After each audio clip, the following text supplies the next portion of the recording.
अस्सलाम वालेकुम। आज हम लोग पढ़ेंगे multiple conditional statement. Multiple conditional statement क्या होती है? मल्टीपल कंडीशनल स्टेटमेंट ये होती है कि हम लोग मल्टीपल कंडीशंस देते हैं और उस मल्टीपल कंडीशंस के मल्टीपल स्टेटमेंट्स होते हैं।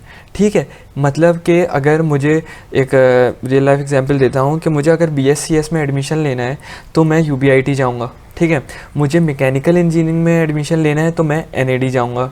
और अगर मुझे डाउ में MBBS करना है तो मतलब MBBS करना है तो मैं डाउ जाऊँगा।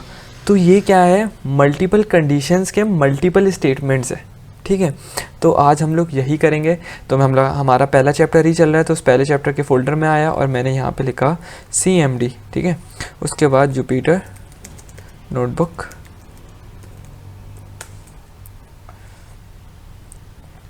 यहाँ पे हमारे पास जुपिटर नोटबुक ओपन हो गई। उसके बाद मैं क्या करूँगा, यहाँ पे मैं न्यू फाइल बनाऊँगा। ठीक है, और मेरी क्या है आज का टॉपिक? आज का टॉपिक है हमारे पास मल्टीपल कंडीशनल स्टेटमेंट्स। ठीक है, और ये मेरी कौन सी फाइल चल रही है? फाइल 5 है और ये 6 होगी। ठीक है, तो ये मेरा 6th फाइल है। ठीक है, और एंटर। ठीक है, और कुछ मल्टीपल कंडीशन के कुछ ये सिंटैक्स होता है। ठीक है, और इसको मैं मार्क डाउन कर दूं तो मेरे पास क्या है, यहाँ पर आप देख सकते हो। सही है, इफ़, एलिफ, एल्स सिंटैक्स। ठीक है, अब देखो, इफ़ अगर मैंने कंडीशन दी, अगर ये कंडीशन ट्रू हो जाती है तो ये वाली इफ़ का ब्लॉक रन हो जाएगा। अगर फॉल्स हो जाती है ये वाली कंडीशन तो ये एलिफ पे आएगा। एलिफ में चेक करेगा एलिफ की कंडीशन। अगर एलिफ की कंडीशन ट्रू होती है, इसको ट्रू मिलती है, तो वो ये वाली स्टेटमेंट रन कर देगा, इसकी स्टेटमेंट कर देगा रन, वरना वो सेकंड एलिफ पे आएगा। और सेकंड एलिफ पे आएगा तो उसकी कंडीशन टेस्ट करेगा। अगर वो भी फॉल्स होती है तो सारी कंडीशंस फॉल्स हो गई।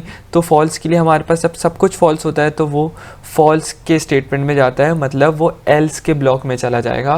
और एल्स में कुछ भी लिखा हुआ होगा, क्या कुछ भी स्टेटमेंट होगी, वो रन हो जाएगी। ठीक है, तो एलिफ जो मैंने यहाँ पे 2-2 लिखा है, तो एलिफ आप 3, 4, 5 से कोई लिमिट नहीं है। आप जितनी कंडीशंस बनाना चाहते हो आप बना सकते हो। ठीक है, ओके। अब मैं यहाँ पर क्या कर रहा हूँ, मैं आपको एक एग्जांपल दे रहा हूँ। Age equal to 45। ठीक है, 45। और मैंने यहाँ पे क्या किया, यहाँ पे मैंने लिखा, क्या करूँगा, सबसे पहले मुझे करना है एक मतलब एक टीनेजर्स के लिए बनाना है। टीनेजर मतलब 0 से 20 एज वाले टीनेजर, और 20 से अबव और लेस देन इक्वल टू 50 हमारे पास हो जाएंगे अडल्ट, और ग्रेटर देन 50 और लेस देन इक्वल टू 100 वो हो जाएंगे हमारे पास सीनियर सिटीजन्स। ठीक है, अब मैंने यहाँ पे लिखा if age is greater than equal to 0 and is less than equal to 20, और उसमें हमने यहाँ पे प्रिंट में इसके स्टेटमेंट में क्या लिख दिया, टीनेजर। ठीक है, अब ये गौर करो, मैंने इंडेंट का ख्याल रख रहा हूँ, आप लोग को भी रखना है। ये इफ़ के ब्लॉक के अंदर का इंडेंट है, मतलब ये इंडेंट से पता क्या चल रहा है, ये इफ़ के ब्लॉक के अंदर है। ठीक है, ओके। अब मैंने यहाँ पे आगे गया, अब मैंने यहाँ पे लिखा एलिफ। सही है, एलिफ में मैंने क्या लिखा, एज इज़ ग्रेटर देन 20 और लेस देन इक्वल टू 50। ठीक है, और मैंने यहाँ पे प्रिंट कर दिया क्या, यहाँ पे मैंने प्रिंट कर दिया अडल्ट। ठीक है, और फिर इधर में आया, फिर एलिफ दिया मैंने, फिर मैंने लिखा age is greater than equal to 50, equal to नहीं 50, सिर्फ greater than, and age is less than equal to 100। ठीक है, और इसमें मैंने प्रिंट करवा दिया क्या, सीनियर सिटीज़न। और एल्स में क्या प्रिंट करवा दिया मैंने, प्रिंट 404 नॉट फाउंड। ठीक है, अब ये चलेगा कैसे, मैं रन करने से पहले मैं आपको कुछ बता दूं। देखो ये कैसे चलेगा। अभी मैंने एज के वेरिएबल में क्या वैल्यू रखी है, 45। तो इधर क्या होगा, if 45 is greater than equal to 0, तो ये वाली कंडीशन ट्रू है। ठीक है, और एंड क्या है, और सॉरी यहाँ पे भी मैंने एज नहीं लिखा और यहाँ पे भी नहीं लिखा। ठीक है, तो मैंने क्या लिखा यहाँ पे, age is less than equal to 20। तो ये वाली कंडीशन मेरे पास फॉल्स है। क्यों? क्योंकि 45 is less than equal to 20 नहीं है। 45 ना 0 से छोटा है ना इक्वल है, तो ये कंडीशन फॉल्स हो गई। तो वो एलिफ में आया, एलिफ में आया तो यहाँ पर क्या आ गई, 45 इज़ ग्रेटर देन 20 तो ये वाली कंडीशन ट्रू हो गई, और ये वाली कंडीशन क्या है, age is less than equal to 50, तो दोनों कंडीशंस ट्रू हैं, ठीक है। तो वो क्या करेगा, इसकी स्टेटमेंट रन कर देगा, मतलब इस ब्लॉक की स्टेटमेंट ये रन कर देगा, ठीक है। अब देखो ये रन हो गई, और मुझे लगता है कि एंड और का आपको कॉन्सेप्ट क्लियर होना चाहिए, ठीक है, क्योंकि हमने लास्ट क्लास में मैंने आपको बताया था। अब देखो मैंने सिर्फ कंडीशन उठा के रख दी यहाँ पे, तो ये क्या 45 is greater than equal to 20 and 45 is less than equal to 20, ठीक है। अब क्या है, अब इसका आंसर फॉल्स क्यों आएगा, अगर ये तो ट्रू है, ठीक है, लेकिन ये फॉल्स है, तो ये क्या करेगा, एंड के केस में दोनों कंडीशंस ट्रू होनी चाहिए थी, ठीक है, लेकिन एक कंडीशन फॉल्स है, तो ये क्या करेगा, फॉल्स देगा। और अगर मैं इसको कर दूं 50 और इसको कर दूं 20, ठीक है, तो ये क्या कंडीशन देगा, ये ट्रू देगा, ठीक है, क्योंकि दोनों कंडीशंस ट्रू थी, और इस ट्रू की वजह से ही इसने ये जो यहाँ पर, इसका मतलब यहाँ पे भी ट्रू होगा, तो इस ट्रू की वजह से इसने यहाँ पे अडल्ट प्रिंट करवाया, क्योंकि उसके अंदर हमने स्टेटमेंट प्रिंट की रखी हुई थी, तो उसने प्रिंट करवा दिया क्या, अडल्ट। और अगर मैं यहाँ पे लिख दूँ 95, तो देखो सीनियर सिटीजन्स आ गए, और अगर मैं यहाँ पे लिख दूँ 9, तो देखो टीनेजर आ गए, ठीक है। तो ये ऐसे ही चलेगा, ठीक है। अच्छा मैं आपको एक काम देता हूँ, मैंने ये किया और मैं कह रहा हूँ कि ये हमने यहाँ पे रेंज बनाई है ना 0 से 20, सही है, 20 से ग्रेटर देन 20 और 50 तक मैंने एक रेंज बनाई, और ग्रेटर देन 50 और 100 तक मैंने एक रेंज बनाई। तो रेंज बनाने के लिए हमें लॉजिकल ऑपरेटर की ज़रूरत पड़ी, ऐसा ही है। लेकिन मैं ये बोलूँ कि आपको बग़ैर लॉजिकल ऑपरेटर के ये काम करना है, तो कैसे करोगे, सोचो, आप ये सोचो थोड़ा सा सोचो कि आपके पास शायद आपको लॉजिक बनाने आना शुरू हो जाए।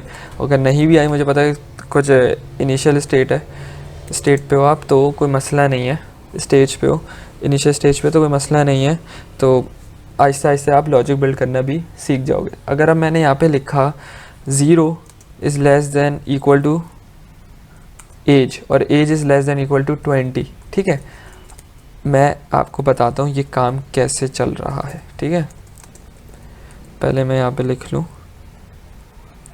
उसके बाद आपको मैं बताता हूँ।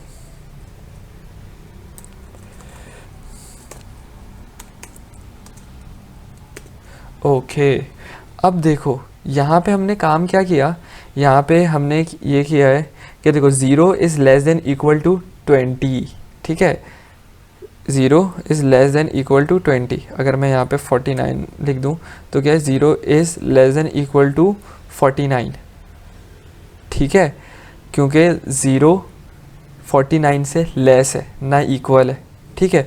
और क्या है मेरे पास, age is less than equal to 20, तो ये कंडीशन ट्रू नहीं होगी, ठीक है, ये पूरी की पूरी कंडीशन ट्रू नहीं होगी। अब क्या आएगा, इसे एलिफ में आया, अब एलिफ में आने के बाद क्या हुआ, 20 इज़ लेस देन 49, ठीक है, तो 20 49 से लेस है, तो ये तो यहाँ तक ट्रू है, ठीक है। और उसके बाद क्या है, लेस देन इक्वल टू 50, तो ये भी ट्रू है, दोनों साइड ट्रू हो गई, तो ये अडल्ट प्रिंट कर देगा। अगर आपको ऐसे भी थोड़ा मुश्किल हो रहा है ना, तो मैं आपको एक आसान तरीका बताता हूँ, ये चीज़ को भूल जाओ, ठीक है, अभी ये चीज़ कुछ है ही नहीं, सही है, सिर्फ इस चीज़ को देखो और इसको ना लेफ़्ट टू राइट पढ़ने की कोशिश करो, तो क्या होगा, समझो उर्दू में पढ़ लो, सही है, उर्दू से पढ़ो, ठीक है। अब क्या है, एज, सही है, और एज से हम लोग यूँ पढ़ रहे हैं, तो ये लेस देन नहीं होगा, ग्रेटर देन होगा। अगर मैं लेफ़्ट टू राइट पढ़ रहा हूँ तो क्या, age is greater than equal to 0। अब बताओ 49 is greater than equal to 0, बिल्कुल 0 से बड़ा है, ठीक है। अब ये हो गया, अब ऐसे पढ़ो, अब इस चीज़ को भूल जाओ और इसको पढ़ो, ठीक है। अब क्या है, एज क्या है, 49 is less than equal to 20, तो ये फॉल्स हो गया, तो ये इधर आ गया। अब जब इधर आया तो अब इसको ऐसे ही पढ़ो, सही है, एज क्या है, 49 इज़ ग्रेटर देन 20, बिल्कुल ट्रू है। और अब इसको ऐसे पढ़ो, age is less than equal to 50, मतलब 49 इज़ लेस देन और इक्वल टू 50, तो ये ट्रू है, तो ये अडल्ट प्रिंट कर देगा, ठीक है। यहाँ तक मुझे लगता है आपको बात समझ आ गई होगी। अब हम लोग ने मल्टीपल कंडीशन स्टेटमेंट पढ़ ली है, तो अब हम लोग काम करेंगे किस पे, एप्पल स्टोर के डाटा पे। एप्पल स्टोर का डाटा मेरा इसी फोल्डर में मौजूद है और आपको भी यही कोशिश करनी है इसी फोल्डर में मौजूद हो, ठीक है। अब मैं यहाँ पर क्या कर रहा हूँ, इम्पोर्ट CSV, ठीक है। अब मैं CSV इंपोर्ट नहीं करूँगा, ऐसे नहीं करूँगा, मतलब कि अब मुझे एक बात बताओ कि मुझे सिर्फ एक रीडर से काम है, ठीक है। उसका एक मेथड है रीडर, ठीक है। CSV का एक मेथड है रीडर, तो मैं सिर्फ रीडर वाले को कॉल करा लूँ। मतलब कि समझो कि आपकी गाड़ी है, ठीक है। आपकी गाड़ी पंचर हो जाती है, सही, तो आपके पास ना पूरा का पूरा टूल बॉक्स मौजूद है, सही है। और उसके अंदर ना हर साइज़ के ना टूल्स रखे हुए हैं कि 8 का है, 9 का है, 10 का है, 11 का है, 12 का है। आपको काम सिर्फ 10 वाले से है, तो आपके पास जो पूरे जो टूल बॉक्स है वो आपकी जगह भी ऑक्यूपाई कर रहा है, मतलब वो साइज़ में भी बड़ा है, हर चीज़ वो ऑक्यूपाई कर रहा है, ठीक है। इसी तरीके से हमारे पास जो हमें सिर्फ रीडर का फंक्शन काम का है, और अगर वही गाड़ी में सिर्फ 10 का पाना ही रख दूं क्योंकि मुझे वही काम है, मतलब 10 का टूल रख दूं तो उसी का काम है, तो क्या होगा कि मेरे पास जगह कम ऑक्यूपाई होगी और सही से मैं उसको एक्सेस भी कर सकता हूँ, ठीक है। मुझे ढूंढने की भी ज़रूरत नहीं पड़ेगी। मैं टूल बॉक्स खोलूँगा, उसके अंदर सारे रखे हुए होंगे, उसमें से मुझे जाके वो चीज़ उठानी पड़ेगी। इसी वजह से अब मैं सिर्फ रीडर का मेथड यहाँ पे इंपोर्ट कराऊँगा। कैसे, देखो, फ्रॉम CSV इंपोर्ट रीडर, ठीक है। अब ये हो गया, अब मैं इसको रन कर दिया, अब देखो ये रन हो गया, ठीक है। अब इसके बाद मैं क्या करूँगा, यहाँ पे सबसे पहले मैं फ़ाइल ओपन करता हूँ, तो मैंने यहाँ पे ओपन करी और मैंने यहाँ पे लिख दिया एप्पल स्टोर .csv और इनकोडिंग UTF-8, ठीक है, UTF-8, और मैंने यहाँ पे लिख दी ओपन फाइल, सही है। और उसके बाद मैंने क्या किया, रीड फाइल, ठीक है, रीड फाइल इक्वल टू, अब मैं क्या करूँगा, पहले मैं करवाता था CSV डॉट रीडर, याद है। अब मेरे पास सिर्फ रीडर का ही मेथड मौजूद है, तो मैं सिर्फ रीडर ही लिखूँगा, ठीक है। मुझे CSV डॉट रीडर लिखने की ज़रूरत नहीं है, क्योंकि उसका मतलब ये होता है कि CSV में जाओ और उसमें बहुत सारे मेथड्स होते हैं और उसमें से सिर्फ रीडर वाला मेथड उठा के लाओ। लेकिन मैंने इस फाइल के अंदर सिर्फ मैंने रीडर का ही मेथड इंपोर्ट कराया, तो आपको ऐसे कॉल कराने की ज़रूरत नहीं है, ठीक है। तो मैंने यहाँ पे ओपन फाइल कर दी, इसको मैंने रीड करवा दिया और यहाँ पे मैंने लिख दिया एप्पल स्टोर, ठीक है, और इक्वल टू, क्या करूँगा मैं, अब यहाँ पे लिस्ट में जो फाइल रीड करवाई है वो मैं लिस्ट के स्ट्रक्चर में डाल दूँगा, ठीक है। अब मैं ज़रा चेक कर लूँ मेरे पास एप्पल स्टोर का डाटा आ गया, तो बिल्कुल मेरे पास यहाँ पे डाटा आ चुका है, ठीक है। अब मेरा काम क्या है, मैं ज़रा रिक्वायरमेंट चेक कर लूँ। मेरी रिक्वायरमेंट ना ये है जो हमें यहाँ पे इम्प्लीमेंट करनी है, ठीक है। अब इसमें क्या लिखा हुआ है, इसमें लिखा हुआ ये है कि अब मुझे यहाँ पर क्या करना है, इसको सबसे पहले मैं मार्क डाउन कर दूँ। अब इसको मार्क डाउन करने के बाद मैं इसको रन कर दूँ, ऐड अ कॉलम, ठीक है, सही है, प्राइस लेबलिंग इन एप्पल स्टोर डाटा सेट। मतलब कि मुझे जो एप्पल स्टोर का जो हेडर है, ठीक है,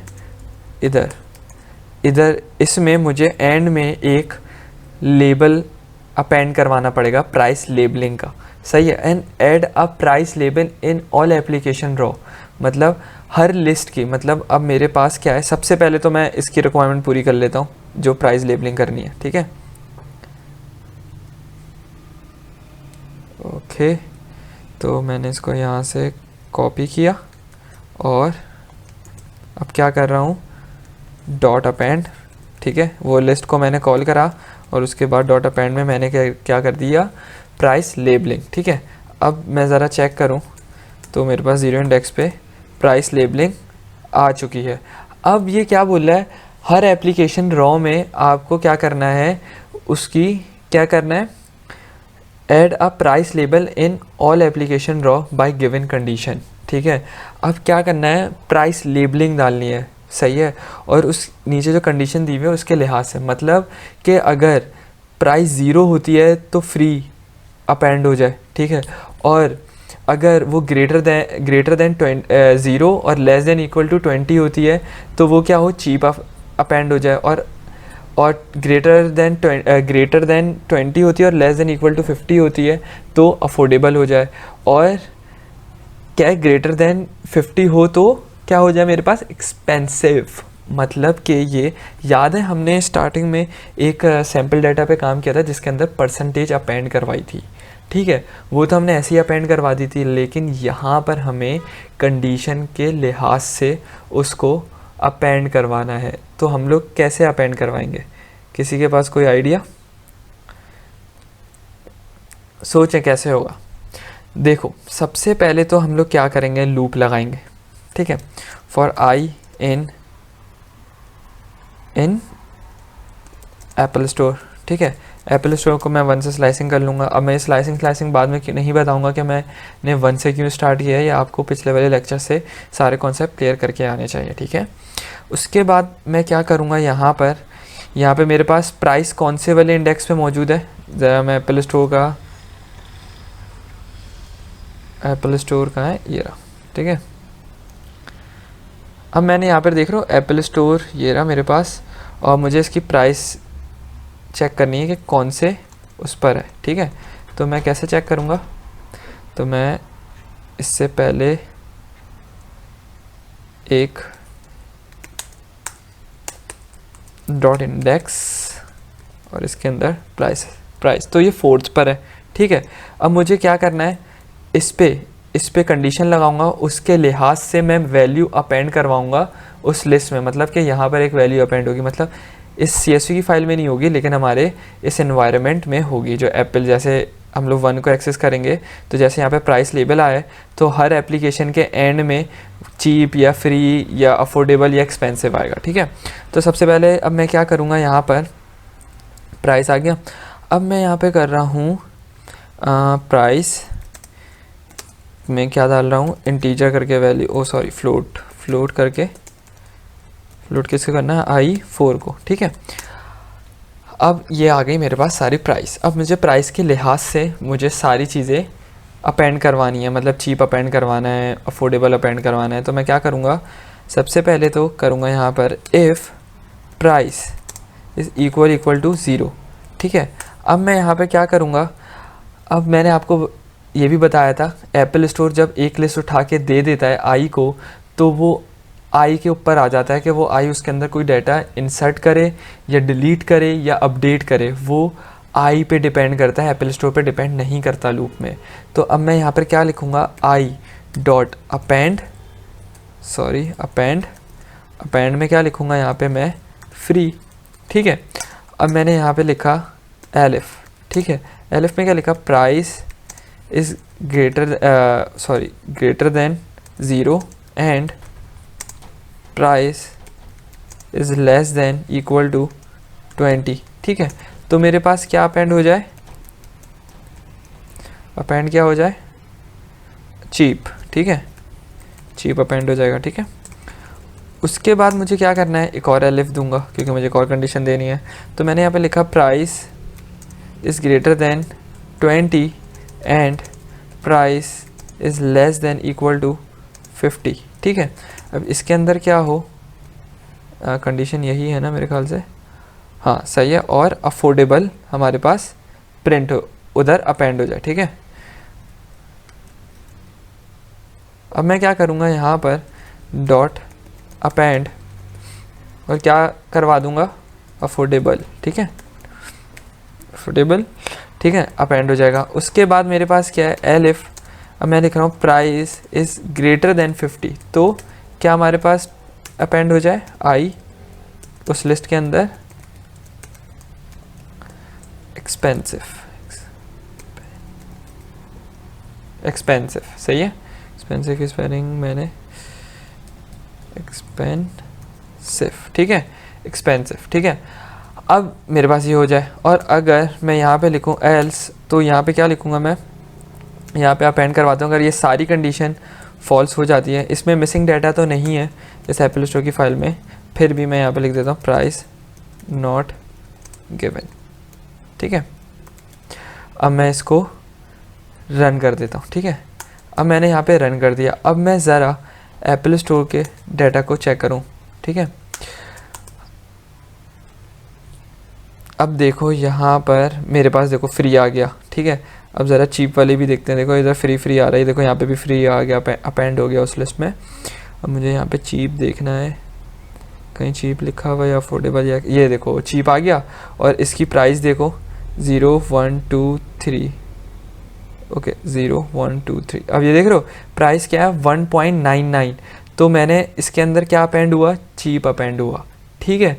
यहाँ तक मुझे लगता है आपको बात समझ आ गई होगी, ठीक है। और आपका जो होमवर्क है वो कुछ ये है, ठीक है। अब मैं इधर लिख के मैं आपको समझा दूँ, ये आप खुद करोगे और मुझे बताओगे, ठीक है। अब इसमें क्या है, क्लास टास्क क्या है, add a column user rating label, ठीक है। मतलब कि एक हेडर के अंदर, मतलब इस जो हेडर है इसके अंदर यूज़र लेबल का, आपको यूज़र रेटिंग लेबल का एक वैल्यू अपेंड करवानी है हेडर के अंदर। उसके बाद क्या है, add a rating label in all application raw bye given condition below. मतलब कि आपको रेटिंग ऐड करवानी है, सही है। रेटिंग लेबल मतलब कि रेटिंग का है मेरे पास रेटिंग ये वार है, ये वाली रेटिंग, ठीक है। अगर ये रेटिंग 3.5 है तो मेरे पास इसमें आनी चाहिए, गुड में आनी चाहिए। अगर वो रेटिंग 0 में है तो लेबल क्या ऐड हो जाना चाहिए, जैसे यहाँ पे फ्री करवाया है तो ऊपर हमने फ्री करवाया था, तो इधर क्या कराओगे, पुअर करवाओगे, तो वो पुअर ऐड हो जाए। और उसके बाद क्या है, एवरेज, तो फिर अगर एवरेज हो जाए, अगर वो गुड में आता है तो वो गुड में हो जाए, अगर वो ऑसम में आता है तो वो ऑसम में ऐड हो जाए, ठीक है। मुझे लगता है यहाँ तक आपको बात समझ आई होगी। नेक्स्ट क्लास में हम लोग कुछ और पढ़ेंगे। जब तक के लिए अल्लाह हाफिज़।